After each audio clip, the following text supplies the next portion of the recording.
right, fellas, let's pivot now to our next topic, which are masks. Masks at the Disney parks. So I believe it was yesterday, Disney World announced that the masks are no longer needed outdoors, but you will need them inside.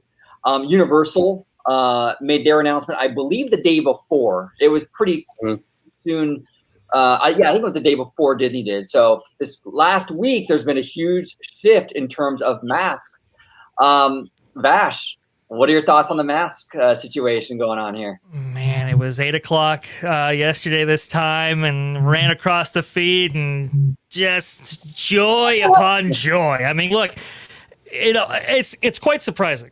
I think Disney may have gotten tipped off a little bit to what the CDC was going to do, but Bob Chapek on the earnings call of a report of an announcement that just came hours before alluded to, yeah, we'd like to go ahead and get rid of these things. I think it would be better for our guests who are going to the middle of Florida at 100 degrees and 100-degree humidity. Yeah, I think we can go ahead and look at that, and I think it'll be much better for the guest experience there.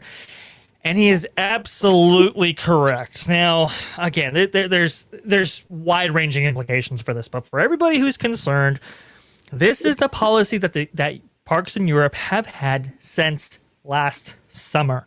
Okay, you wear your mask all in indoor locations or in settings where you could be crowded, and then in outdoor settings and common areas, you take it off. And I think it's natural to a lot of guests to kind of go from in their towns, you go from shop to shop, you go into indoor spaces, you put the mask on, you take it off as soon as you leave. I think it's a natural thing. I think it's a good thing. I think it's actually science driven, and it's going to be awesome to shed this thing in the Florida sun. Yes, absolutely. I agree with you, brother. I 100% agree with you. Mr. Family Man, what are your thoughts on this new mask policy going on? You actually endured it, didn't you? I honestly, I just have to say, burn, baby, burn.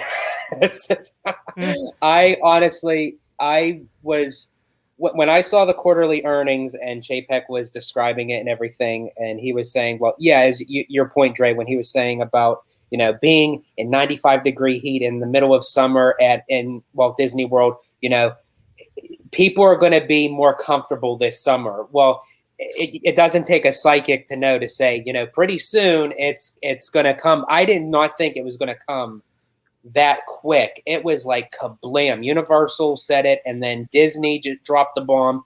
And then this morning, I get a notification from one of my co-hosts on the Grand Circle Tour podcast saying that Disney masks are now 75% off. Well, coming from a person who works in retail, anytime something goes on sale, especially that big of a percentage, that means they're not going to get any more new distribution of that item. So that tells me how much more quickly is it going to be when they start eliminating it completely indoors and outdoors. Very interesting. Yeah, the 75% thing is a huge tell as to what they're thinking going forward. I support this. It follows the science. The CDC guidelines state that, essentially the same thing. If you're outdoors, you don't need to wear the mask. But remember now, this is coming from the same company that said wear the masks and everybody's for it, and then now taking off your mask, they must be out of their minds. It's like, hey, follow the guidelines, people. Follow the guidelines. That's what the guidelines say. So look, listen. It's. No, look, they preface it saying, I know. This is like there's so much movement here. Look, the preface is by saying, look, this is for vaccinated individuals, yes, but in Europe, before the vaccine even came out, they were doing this. I think it's very, very safe. We all know that theme parks in general haven't been vectors for spread in the way that maybe was envisioned before. We've known this for like a year now, so it just hasn't really materialized. And so taking this step, I think is a really, really good move. There's plenty of ventilation outdoors. It's just not the risk that maybe people kind of thought of it as being. And so it's just, I mean, wearing the mask when you're in the blazing sun, going from attraction to attraction, that's tough, and that's a huge impediment to people who are looking to book $6,000, $7,000 vacation packages and going to spend time in Orlando for a week. It's a huge barrier to entry. And as we were saying before, what a better time to say it than during the quarterly earnings call, because it's like they're showing all this money and revenue that's coming in, and it's like, this is it. This is our mark. Let's go for it, because we can end up getting more for the next quarterly earnings. Oh, absolutely. This is it. Go ahead, orange. Yeah. Well, no, and I was just going to say that, for those people that feel it's too soon, to not wear a mask, you can still wear yours. And that's the beauty of this, is that if you don't feel safe not wearing one, then wear one. So you have that option. So I think that's great. Yeah, it's definitely optional. If you feel comfortable in a mask, you definitely can. Well, that wasn't always the case. But I'll definitely say that with all the mask lifting and everything, I could probably know where a lot of them are going to be going when women start going to the water parks again. So you could have like a top bathing suit, and they could just connect the masks. Well, the CDC does not condone that, by the way. I don't even think Disney does.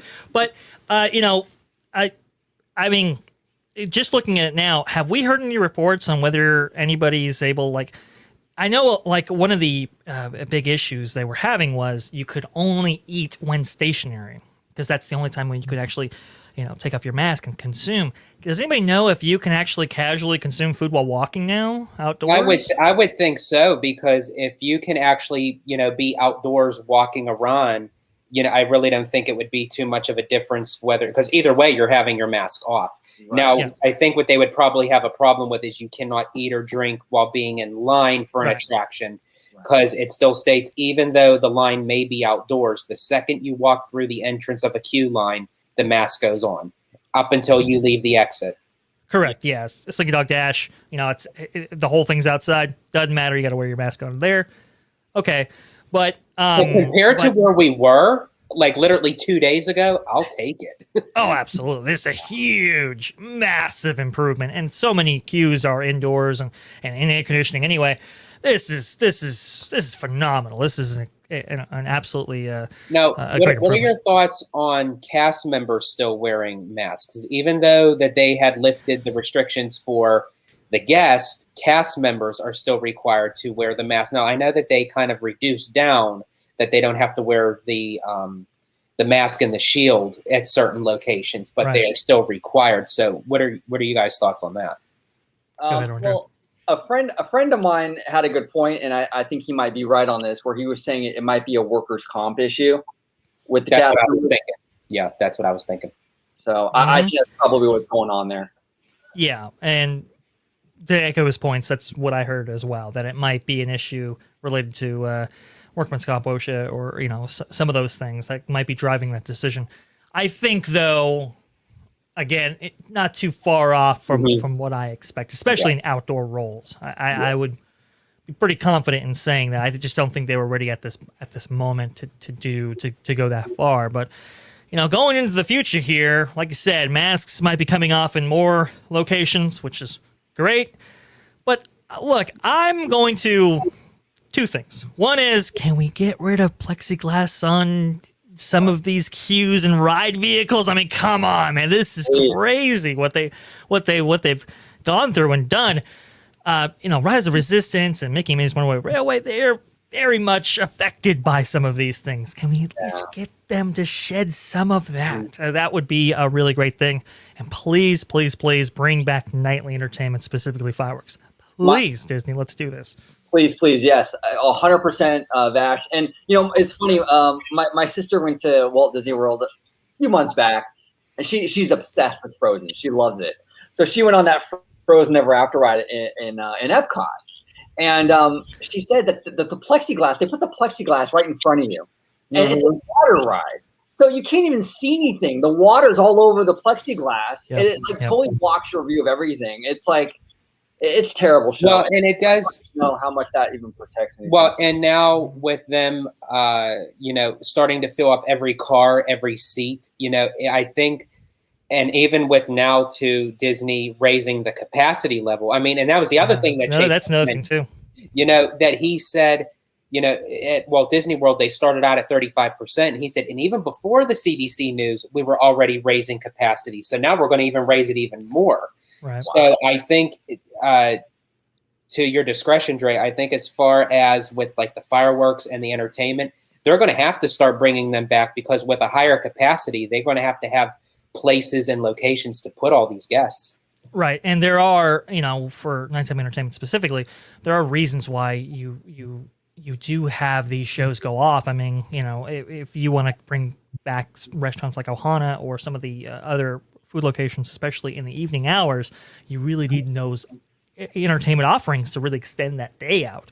So there is a kind of a financial incentive to do this, and I think they will. It's just, man, gotta get these back here. But yeah, I mean, like you were saying, OG, I mean, it's just like, it's crazy how these plexiglass dividers have really affected those experiences, and if we can get a reduction on that, that'd be great. Also, too, like outdoor queues, there are some, like the queue for Big Thunder Mountain Railroad at Walt Disney World. From what I understand, it does have a lot of plexiglass within it.